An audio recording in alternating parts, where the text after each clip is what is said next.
Well, hello, good people and Eagle fans. Mark Holmes here, and as always, I want to say thank you for watching, commenting, subscribing, and being part of the Joe Boo Sports Report. Without you guys, as well as you ladies, you know that this literally does not work. Hope everybody's having a great day. I'm in the shop today, working on getting this kitchen together. I have to be 100% honest. I should have already had this thing done, but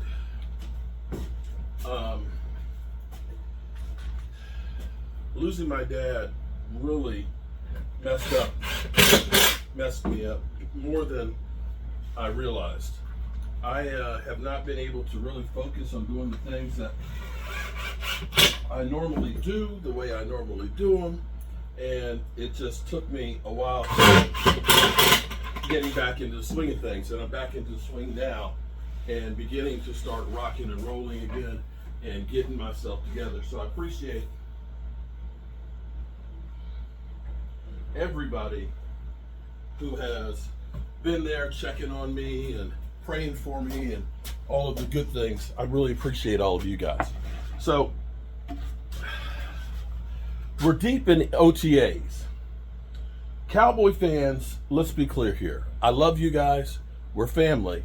But some of y'all are kind of like when you go to the family cookout, you know, you got your Aunt Esther, who she wanted to always come over and give you a kiss.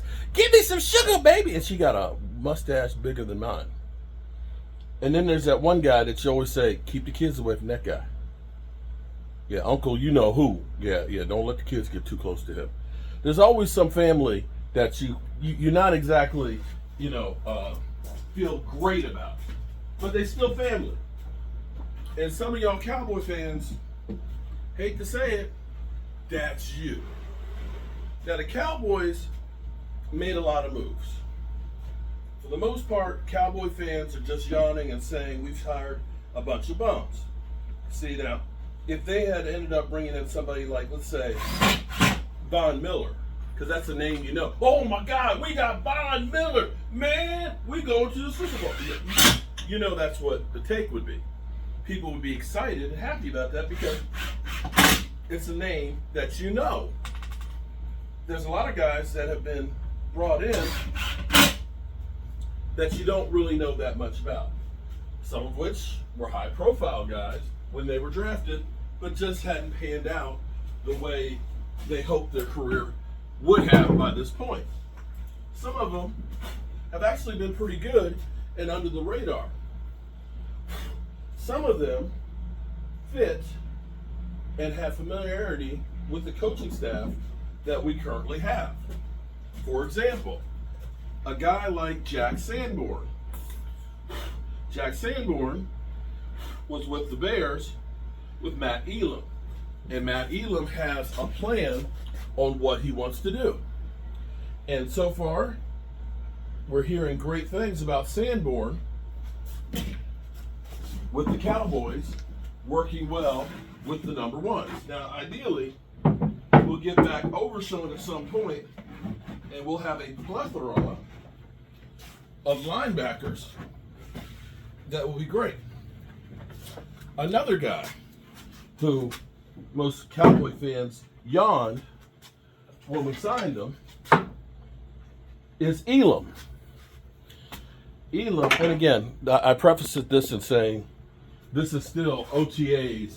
We're not actually hitting. We're not in a game. And a lot of times what happens to us is we get talked into thinking that guys are great. That guys are great from OTA practices and stuff, or training camp going against ourselves. So I prefaced that by saying, pump the brakes a little bit. We don't know what we got with these guys just yet. However, we're hearing really good things about guys like Kenneth Murray. And Kenneth Murray is saying exactly the right thing, which is, I vow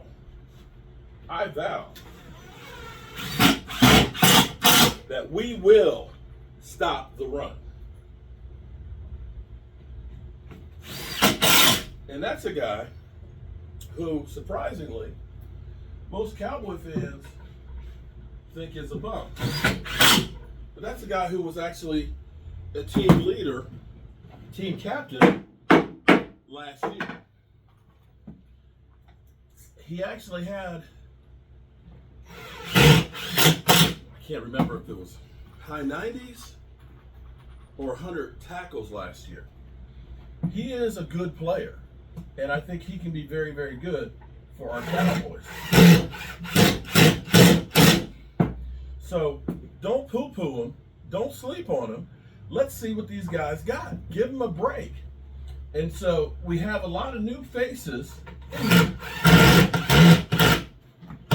that are putting in the work.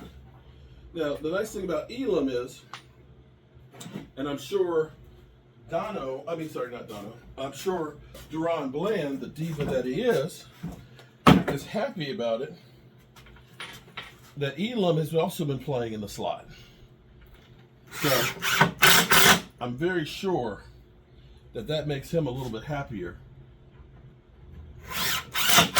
because he does not want to play in the slot. Now here's the big question. The real question here is,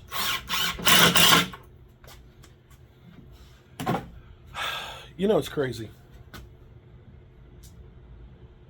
I spent $9,000 plus another $750 for the software for that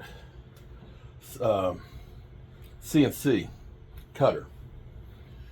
It could actually cut out all these pieces to make these cabinets, but I haven't taken the time to learn how to do it. Instead, I can still do it the old school fashioned way, which is actually me cutting out all the pieces. I really need to learn how to use that. Actually, what I need is a bigger workshop to really be able to maximize everything I do. But anyway, that's neither here nor there. The big question is right now, we made some strides on our defense. Kenneth Murray, it's great for him to say, we want to stop the run. We got another guy out there that's looking really, really good, and Solomon Thomas. He looks like Adonis. I mean, that dude is huge. And you have to like, the mentality of these guys that are looking to say, I'm trying to find a home, and I'm trying to find a nice check. So you have guys that are definitely looking to be a whole lot more than they've been. And you have to appreciate that. You have to love that. You got to be happy about that. The question is it enough? Do we look at it and say, Cowboys, they did a lot of good things this year. They've definitely gotten better than what they were before, and we're in better shape than we were before. But do we stay satisfied with just that? The Cowboys are getting closer. Now, there is, of course, all new coaches that have to get used to the players, and the players get used to the coaches and everything out there. So there's still a lot of work that has to be done, much like this kitchen. Actually, I only have one other cabinet I need to make, and the doors for them. And then I can put all this stuff in here and get this thing to bed. So maybe by Monday, I'm done with the kitchen, and then take a break before we let them put the kitchen back together, and then do the flooring in the living room and stuff. The question is, do they look and say, we have enough here to work with, that we believe in our guys, that Jay Tola is going to come out the box and be a decent one technique, that Kyler Elam and Duron Bland will be enough for us with the players that we already had in the secondary to hold on until we get Diggs back and Savon Ravel. I'm for one that usually likes to overbuild to make sure I got enough. That's me. That's the way I build my cabinets. That's why it's built out of 3/4 inch plywood. So you can beat it with a sledgehammer and it's not going to come apart, as opposed to particle board. I always say, like the Boy Scout motto, be prepared for anything, because you don't know what's coming. And I hope the Cowboys will look at something like that and say, yeah, we need more reinforcements. All right, you good people. I'm going to, I've got to get ready to go to Home Depot and get some more materials. It's amazing how fast this shit goes when you're actually working with it. Got to make the face frame for this and get this thing painted. And yeah, we rolling, baby. Peace out.